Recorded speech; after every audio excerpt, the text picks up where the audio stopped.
But how did Gruen start for yourself, Will? How did you get involved? My manager called me and said, Andrew Denton would like to have lunch with you about like some new idea that he's got. And I was like, well, I'd like to have lunch with Andrew Denton.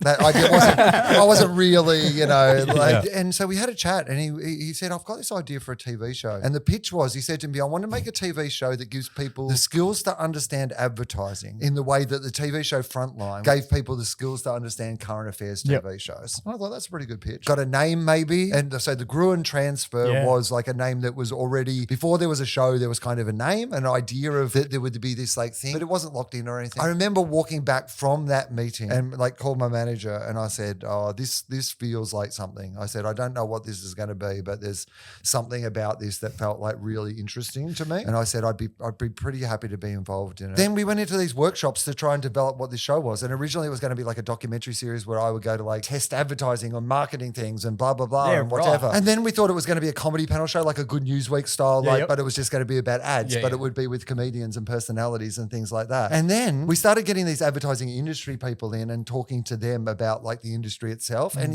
I think the first one we really clicked with would have been Russell. Like there was something about Russell that we were just like, oh man, the way that this guy talks about advertising, the way he loves advertising is really fun and funny. Unhinged. And it was really un-ABC too. Yeah, absolutely. Didn't feel like the typical ABC, we don't have any commercials, this is terrible sort of position. This was more, he was an advocate for the power of advertising and the good that it could do. And then we met Todd, and I think that when we met them, we were like, oh, hang on, how could we make a show that involved these two in some way? And that's where the show eventually developed into. It has been in constant development over the years because it's always just had that central question at the heart of it, which is just how can we explain the world through the prism of marketing and advertising? We often think that if you can look at the world through the prism of how we're being sold things, you can find out things about the world that you don't necessarily see through other prisms, I guess.